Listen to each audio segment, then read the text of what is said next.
Bismillah. Bismillah mulai, Pak. Ya, silakan Pak Sawaludin.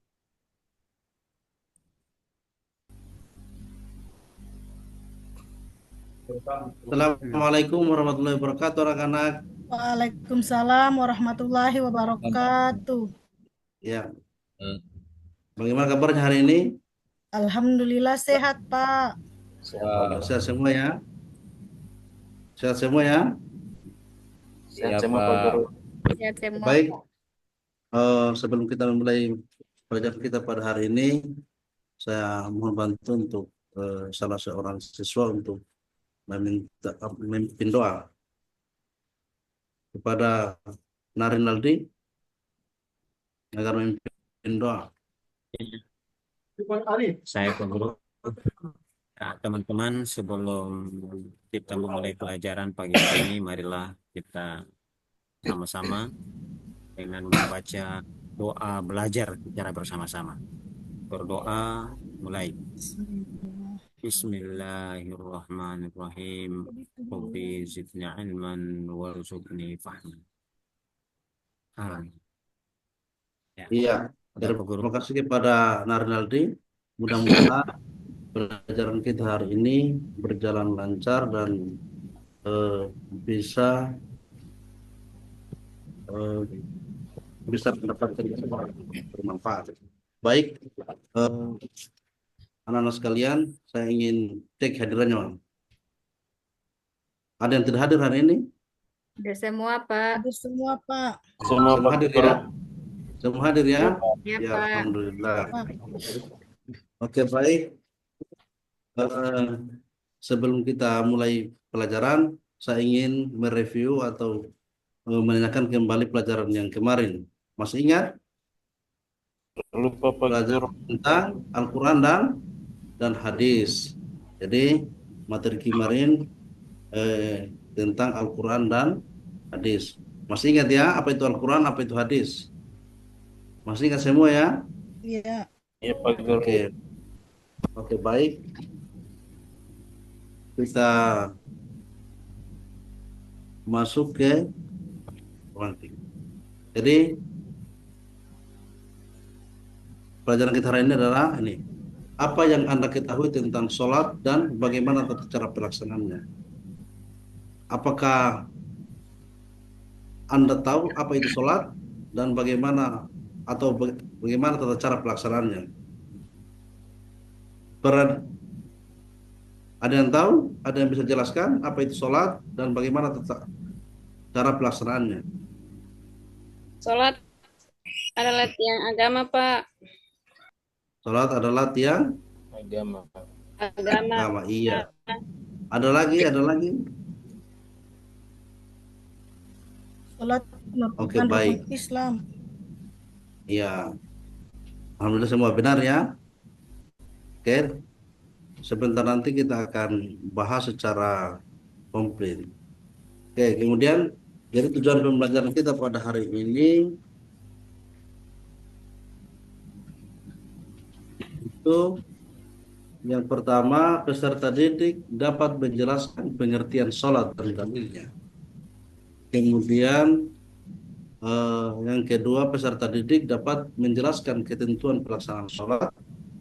Yang ketiga, peserta didik dapat menjelaskan tata cara pelaksanaan sholat. Dan tujuan yang keempat, peserta didik dapat menjelaskan sholat berjamaah dan hukumnya. Jadi setelah kita selesai pelajaran kita hari ini, semua siswa harus mampu memahami tujuan pembelajaran yang keempat ini. Oke, baik. Saya akan menjelaskan sedikit tentang materi sholat. Setelah itu kita akan diskusi. Dan jadi setelah saya menjelaskan ini, sebentar nanti saya akan bagi kelompok dan kita diskusi. Oke. Jadi saya harap kepada semua anak-anak sekalian agar menyimak pelajaran ini karena ini adalah pelajaran yang penting karena ini adalah salah satu ibadah yang akan dimintai pertanggungjawaban oleh Allah. Jadi ini adalah ibadah yang pertama yang akan dimintai oleh Allah Subhanahu wa taala. Apa itu? Yaitu materi sholat. Jadi sholat dan pelaksanaannya. Oke, jadi anak-anak sekalian, bahwa di era sekarang banyak anak-anak yang belum paham eh, atau belum tahu tata cara sholat. Jadi kebanyakan anak-anak itu sholat di masjid itu hanya mengikuti imam. Tetapi kalau misalnya di rumah mereka tidak bisa sholat sendiri. Kenapa? Karena tata cara sholat itu mereka belum paham. Oleh karena itu, setelah kita belajar ini, mudah-mudahan kita sudah bisa sholat sendiri atau kita bisa menjadi imam untuk teman-teman kita nanti. Bisa ya? Bisa anak-anak? Bisa Pak Guru. Oke. Ini sholat. Apa itu sholat? Ini pengertian. Sholat secara bahasa berarti berdoa. Berdoa. Apa itu berdoa? Yaitu meminta kepada Allah. Allah. Jadi kita meminta kepada Allah. Sedangkan secara istilah yaitu seluruh perbuatan dan ucapan yang dimulai dengan takbiratul ihram dan diakhiri dengan salam. Jadi gerakan sholat itu dimulai dari takbiratul ihram sampai dengan salam. Kemudian sholat fardu 5 waktu hukumnya wajib bagi setiap muslim laki-laki ataupun perempuan yang sudah balik. Jadi sholat itu ada sholat fardu dan ada sholat sunnah. Apa itu sholat fardu? Sholat fardu itu adalah sholat wajib. Sholat wajib yang Sholat wajib 5 waktu itu. dilakukan. Yang 5 waktu. Yaitu ada yang bisa sebutkan? Anak-anak ada yang bisa sebutkan?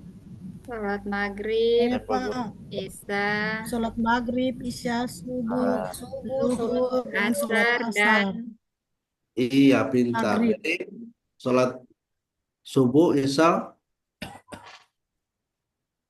zuhur, asar, maghrib itu adalah sholat fardu yang ketika kita tidak laksanakan berarti kita berdosa. Berdosa. Sholat itu adalah sholat wajib. Iya. Kemudian apa dalilnya ini? Dalil tentang sholat. Jadi seluruh ibadah yang dilaksanakan oleh umat Islam itu harus ada dalil atau harus ada penjelasan baik di dalam Al-Quran maupun di dalam hadis. Jadi sholat. Jadi sholat itu ada perintahnya di dalam Al-Quran. Ini salah satunya di dalam surat Al-Ankabut ayat 45. Ada yang bisa baca? Tidak bisa Pak Guru kabur. Itu tulisannya Pak Guru. Jadi saya baca ya. A'udzubillahi minasyaitonirrajim. Bismillahirrahmanirrahim. Utlu ma uhiya ilaika minal kitab wa aqimis sholata innas sholata tanha 'anil fahsya'i wal munkar wala dzikrullahi akbar wallahu ya'lamu ma tasna'un. Shadaqallahul adzim. Jadi ayat ini menjelaskan tentang sholat, yang artinya bacalah kitab Al-Quran yang telah diwahyukan kepadamu dan dirikanlah sholat. Sungguhnya sholat itu mencegah dari perbuatan keji dan mungkar. Sungguh mengingat Allah itu lebih besar keutamaannya daripada ibadah yang lain. Allah mengetahui apa yang kamu kerjakan. Kemudian yang kedua adalah Surat Al-Baqarah ayat 45. Apa? 43. Oke. Yang berbunyi Bismillahirrahmanirrahim wa aqimus sholata wa atuz zakat farqa'u ma'ar raki'in. Dirikanlah salat, tunaikanlah zakat dan rukulah bersama orang-orang yang ruku. Jadi masih ada ayat-ayat lain yang berbicara tentang salat atau yang memerintahkan kita untuk salat. Oke, jadi nanti di pertemuan berikutnya baru saya jelaskan. Jadi ini adalah dalil tentang sholat. Jadi kalau misalnya ada yang bertanya, kenapa kita harus sholat? Siapa yang suruh kita sholat? Maka sampaikan bahwa yang suruh kita sholat itu adalah Allah. Dalam surat apa? Ini di dalam surat Al-Ankabut salah satunya, kemudian Al-Baqarah ayat 43. Oke. Jelas ya? Dalilnya jelas ya? Iya Pak. Jelas, Pak. Kemudian yang kedua, ini ketentuan pelaksanaan sholat. Jadi yang pertama syarat wajib sholat. Jadi syaratnya yang mewajibkan sholat itu adalah syarat wajib sholat itu adalah yang pertama beragama Islam. Islam. Jadi orang yang sholat itu harus beragama Islam. Kalau beragama lain itu tidak diwajibkan. Kemudian yang kedua berusia sudah mencapai balik, yaitu sudah dewasa. Kemudian yang ketiga harus Berakal berakal sehat. Jadi orang yang waras, orang yang sedang gangguan kejiwaan, orang gila itu tidak diwajibkan. Mereka itu manusia merdeka, tidak diwajibkan untuk sholat. Kemudian syarat sah sholat. Yang pertama sudah masuk waktu sholat. Jadi jangan sampai buru-buru belum waktunya sholat kita sudah melaksanakan sholat. Kenapa? Karena buru-buru itu tidak bisa, kecuali dalam perjalanan, kecuali hendak melaksanakan atau melakukan perjalanan jauh, maka kita bisa menjamak sholat atau mengqasar sholat. Kemudian yang kedua, suci badan, pakaian tempat sholat. Jadi usahakan ketika Anda sholat maka badan kita harus suci dari najis, hadas, pakaian dan tempat sholat itu harus suci. Kemudian yang ketiga harus menutup aurat, bagi laki-laki dan perempuan harus menutup aurat. Jadi sudah jelas perempuan sampai di mana auratnya, laki-laki juga begitu. Kemudian yang keempat menghadap kiblat. Jadi sholat itu harus menghadap kiblat. Oke. Ada yang bisa sebutkan kiblat umat Islam itu apa? Ada? Di yang Ka'bah Pak Guru. Oke, jadi iya. Jadi kiblat umat Islam itu adalah Ka'bah. Ka'bah. Jadi Ka'bah yang ada di kota Mekah, karena banyak di kota-kota itu ada Ka'bah juga. Ka'bah yang sering dipakai untuk manasik haji, tapi bukan Ka'bah itu. Ka'bah yang dijadikan kiblat itu adalah Ka'bah yang berada di kota Mekah. Oke. Bisa ya? Bisa Pak Guru. Kemudian yang berikutnya, rukun sholat. Yang pertama berdiri jika mampu. Jadi kalau mampu silakan berdiri. Kalau tidak ya bisa duduk, bisa baring. Kalau tidak bisa duduk bisa baring dan seterusnya. Oke. Kemudian yang kedua takbiratul ihram, mengangkat kedua tangan sambil membaca lafaz Allahu Akbar. Kemudian membaca surat Al-Fatihah. Ini termasuk rukun-rukun sholat. Kemudian berikutnya ruku dengan tuma'nina. Tuma'nina itu artinya tenang atau dengan sempurna. Kemudian iktidal. Kemudian rukun sholat yang berikutnya sujud dengan tuma'nina. Kemudian duduk di antara dua sujud. Kemudian duduk akhir pada tahiyatul akhir. Membaca tahiyatul akhir. Membaca salawat atas Nabi Muhammad. Kemudian membaca salam serta tertib. Ya, jadi itu adalah rukun-rukun sholat. Kemudian sunnah sholat. Jadi ada hal-hal yang di dalam sholat. Yang pertama mengangkat kedua tangan saat takbiratul ihram. Jadi ketika kita hendak sholat maka kita disunnahkan untuk mengangkat tangan sambil membaca Allahu Akbar. Ruku dan bangun bangun dari ruku atau saat berdiri dari tahiyatul akhir. Kemudian bersedekap, yaitu meletakkan tangan kanan di atas tangan kiri. Kemudian mengerahkan pandangan ke tempat sujud. Jadi pandangan kita itu harus ke tempat sujud, tidak boleh kita menoleh ke tempat yang lain, ke kiri, ke kanan, ke belakang. Kemudian membaca doa iftitah setelah takbiratul ihram. Kemudian membaca ta'awudz sebelum basmalah. Kemudian rukun sunnah berikutnya mengeraskan bacaan pada salat yang termasuk jahar dan melembutkan bacaan pada salat yang termasuk sir. Jadi mengeraskan bacaan pada salat yang termasuk jahar ini yaitu pada saat misalnya pada salat maghrib itu harus di 2 rakaat pertama itu kita harus keras bacaannya. Jadi makmum harus mendengar. Beda dengan sir. Sir itu seperti sholat zuhur. Sholat zuhur itu suara kita dilembutkan atau tidak didengar oleh makmum.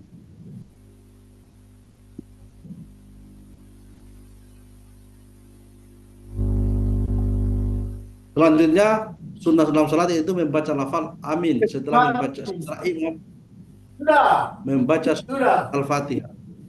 Kemudian membaca setelah bacaan al-fatihah pada 2 rakaat pertama. Kemudian sunnah bagi makmum mendengarkan bacaan imam, membaca takbir ketika turun dan bangkit selain ketika bangkit dari ruku. Kemudian ketika bangkit dari ruku membaca sami'allahu liman hamidah.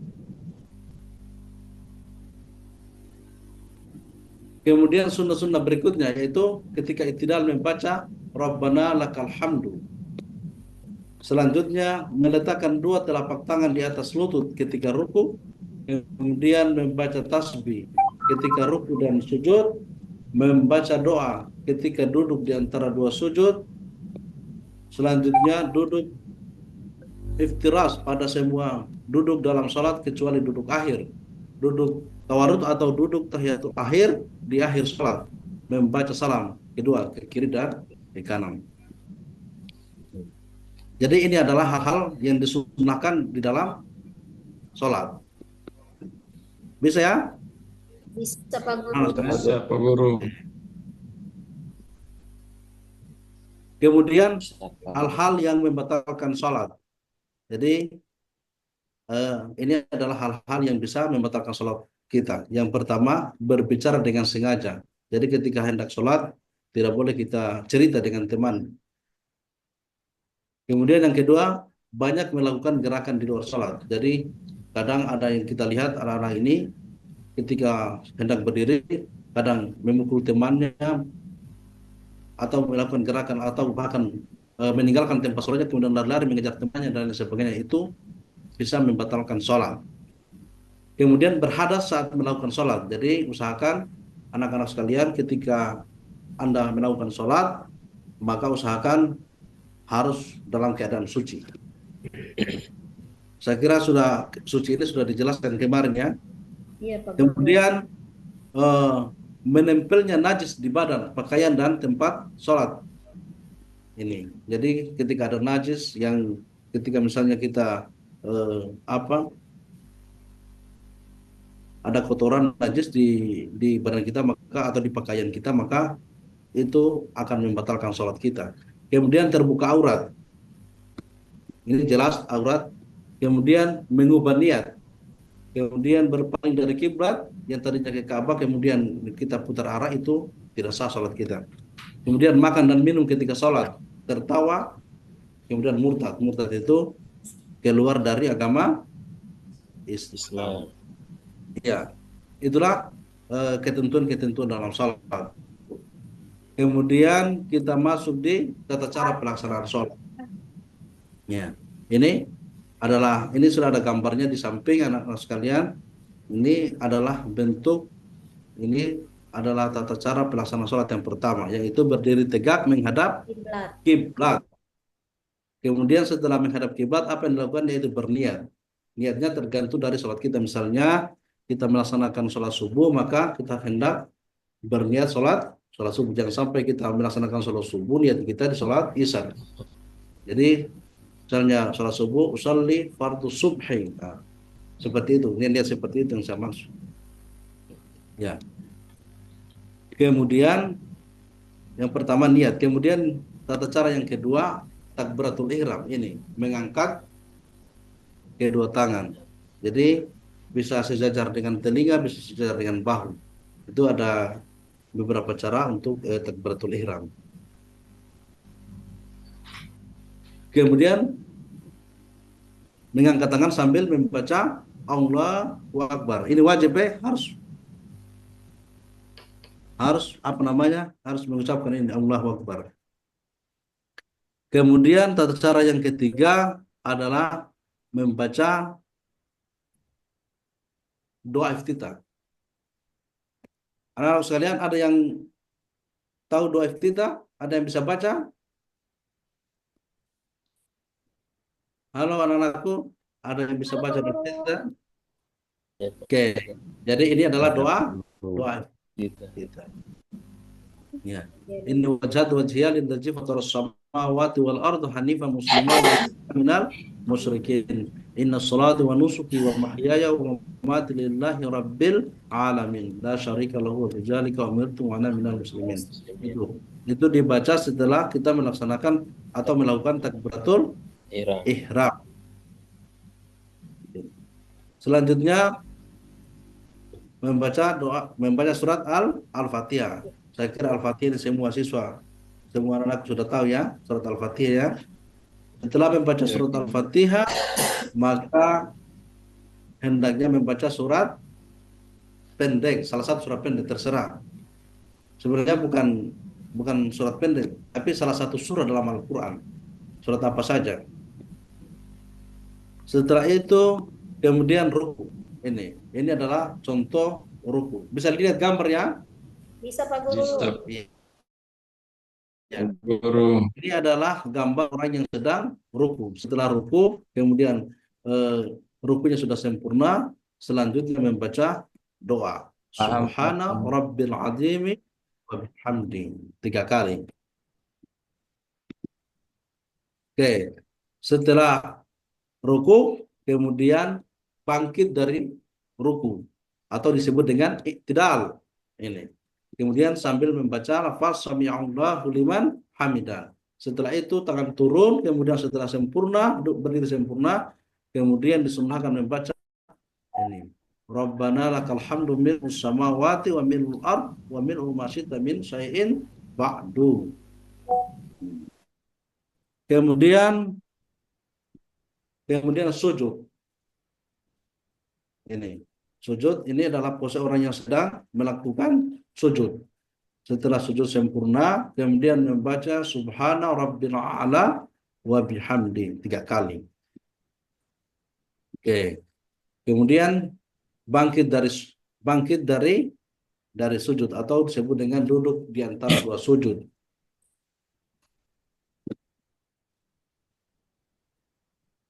Ini, duduk di antara 2 sujud sambil membaca Rabbighfirli warhamni wajburni farfa'ni warzuqni wahdini wa'afini wa'fu'ani.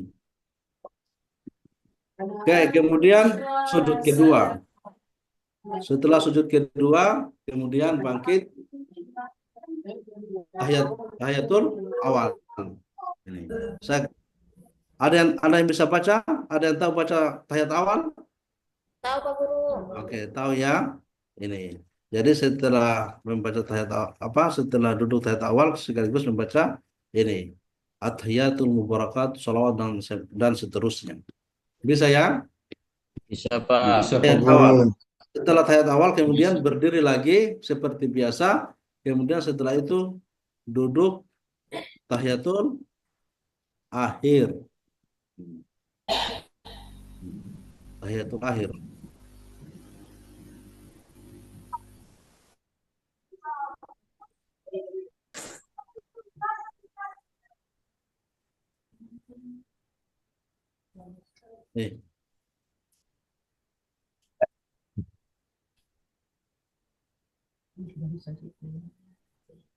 Dah hang.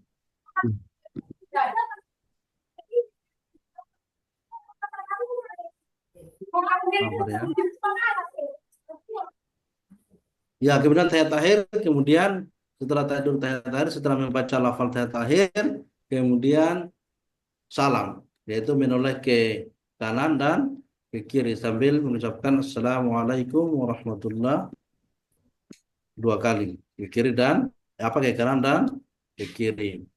Oke. Jadi itulah tata cara pelaksanaan sholat. Bisa dimengerti? Bisa, Pak Guru. Bisa ya? Oke. Iya. Nanti ditambah sebentar kita diskusi. Kemudian ini, sholat itu ada 2. Yang pertama sholat munfarid, tahun munfarid ya, sholat sendiri. Kemudian yang kedua sholat berjamaah. Apa itu sholat berjamaah? Sholat berjamaah adalah Salat yang dilakukan oleh 2 orang atau lebih secara bersama-sama, Pak Guru. Iya, bagus sekali ya. Jadi sholat berjamaah itu adalah sholat yang dilakukan oleh dua orang atau lebih secara bersama-sama. Ini contohnya. Kemudian sholat berjamaah hukumnya adalah sunnah muakkad. Sunnah muakkad sangat dianjurkan. Jadi pahalanya ini 27 27 derajat daripada sholat biasa. Apa sholat munfarid atau sholat sendiri.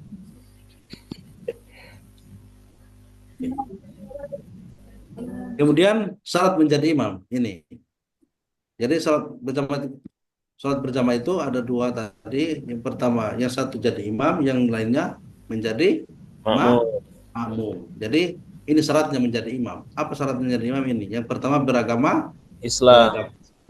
kemudian balik dan berakal sehat, kemudian paham bacaan dan rukun sholat, kemudian tidak sedang menjadi makmum, kemudian seorang laki-laki apabila makmumnya laki-laki atau perempuan. Jadi laki-laki tidak perempuan tidak boleh mengimami laki-laki. Tidak boleh, iya, tidak boleh mengimami laki-laki. Jadi kalau perempuan mau jadi imam, maka makmumnya juga harus perempuan.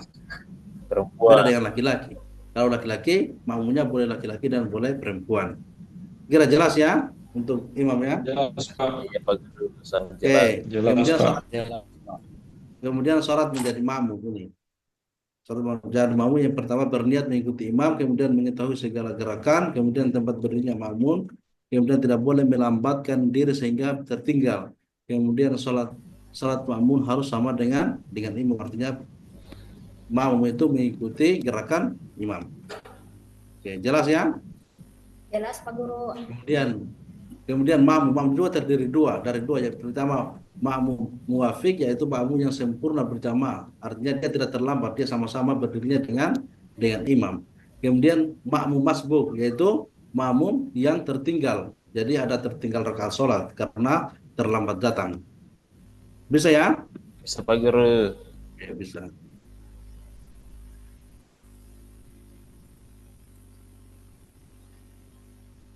Oke, kemudian ini adalah hal-hal yang membolehkan tidak sholat berjamaah dalam keadaan hujan. Jadi kalau hujan tidak dianjurkan untuk berjamaah. Kemudian dalam keadaan sangat lapar. Kemudian dalam keadaan menahan buang air besar. Ini hal-hal yang dibolehkan untuk tidak berjamaah. Tidak berjamaah. Kemudian tata cara sholat berjamaah ini. Jelas ya tata cara sholat berjamaah. Sholat berjamaah diawali dengan azan dan iqamah. Jadi itu harus diawali dengan azan dan iqamah. Kemudian barisan sholat di belakang imam diisi oleh jamaah laki-laki, sementara jamaah perempuan berada di belakangnya. Kemudian imam harus mengatur saf atau barisan makmum supaya lurus dan rapat. Jadi ketika menjadi imam, maka kita wajib dan merapikan saf-saf di belakang kita. Kemudian makmum wajib berniat menjadi makmum. Ulangi, makmum wajib berniat menjadi makmum pada imam. Oke, makmum harus mengikuti gerakan imam dan tidak boleh mendahului imam. Oke. Saya kira itu bisa dipahami ya, anak sekalian. Oke. Ada pertanyaan? Tidak ada Pak Guru. Jelas. Oke, tidak ada. Jadi Jelas, Pak Guru. karena tidak ada, maka saya akan bagi kelompok ya. Saya akan bagi kelompok.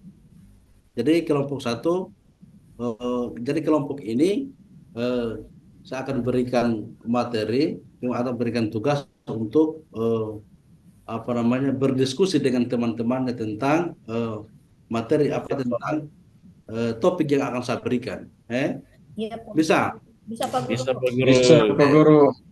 Jadi saya hitung karena ini ada 4 kelompok, maka saya hitung dari kanan ke kiri 1 sampai 4. Oke, silakan berhitung. Mulai. 1, 2, Ya, 3. Ayo yang 3.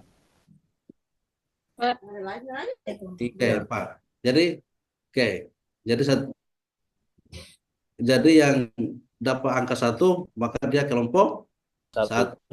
Kemudian yang 2 dia adalah kelompok 2. Begitu sampai kelompok 4. Bisa ya? bisa Pak Guru. Oke, jadi ini tugasnya. Kelompok 1 silakan diskusi tentang pengertian sholat dan dalilnya. Kemudian kelompok 2 tentang mengenai ketentuan-ketentuan dalam sholat. Kemudian kelompok 3 tata cara pelaksanaan sholat. Kemudian kelompok 4 sholat berjamaah dan Hukum. hukumnya. Jadi silakan didiskusikan dengan teman-temannya sekelompok. Sebentar nanti setelah selesai berdiskusi, saya akan minta untuk Presentasikan. mempresentasikan di depan. Terus Jadi saya tidak mau saya tidak mau sebut siapa yang mempresentasikan, tapi sebentar nanti saya akan tunjuk langsung. Saya tunjuk secara acak. Kami yang akan atau salah satu siswa yang akan jelaskan. Jadi supaya semua siswa itu bisa aktif, bisa bertanggung jawab terhadap kelompoknya masing-masing. Bisa ya? Bisa Pak bisa Pak Guru. Guru. Nah, jadi masing-masing kelompok menyiapkan dirinya untuk tampil atau mempresentasikan hasil diskusinya. Bisa ya? Oke. Saya kira jelas. Saya beri waktu 15 menit untuk berdiskusi dengan temannya. Silakan.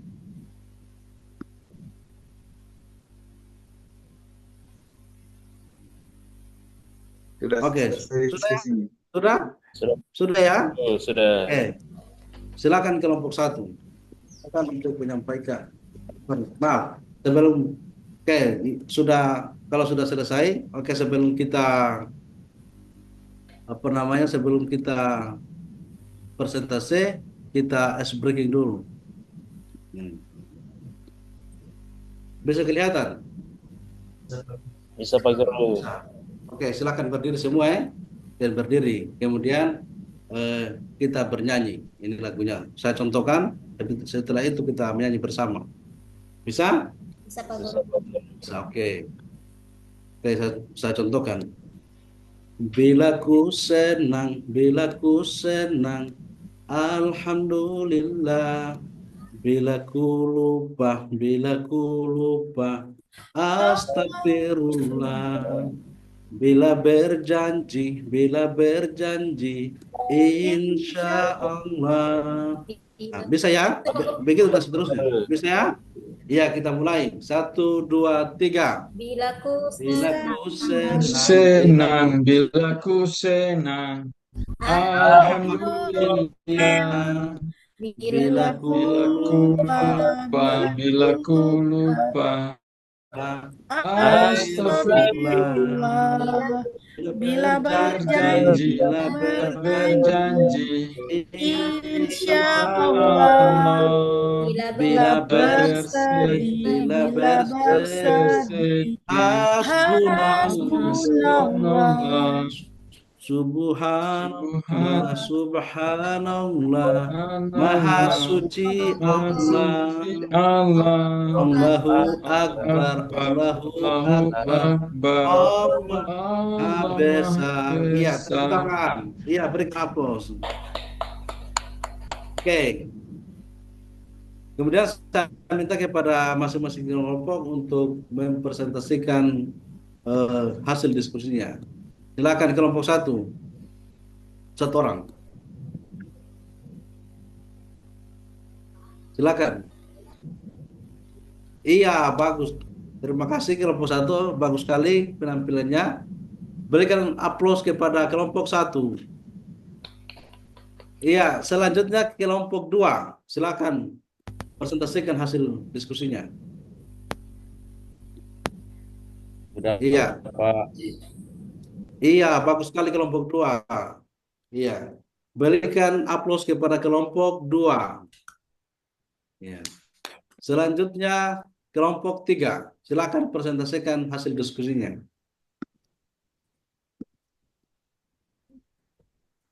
Iya, bagus sekali kelompok 3 ya. Sangat menguasai materi. Iya. Selanjutnya kepada kelompok 4. Iya, bagus. Berikan aplaus kepada kelompok 4. Ya, alhamdulillah saya kira jelas ya.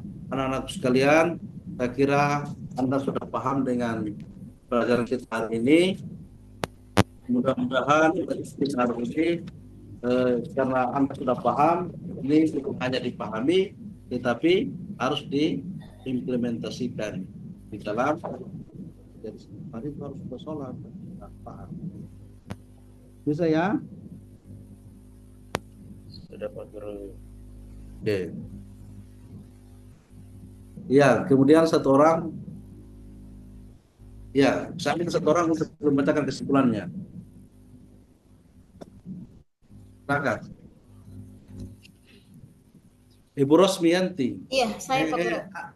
Ya, Rosmianti silakan. Ya, baiklah. Kesimpulan dari materi yang sudah dipaparkan Pak Guru tadi, yaitu sholat adalah ibadah wajib bagi setiap muslim yang telah balik dan berakal sehat.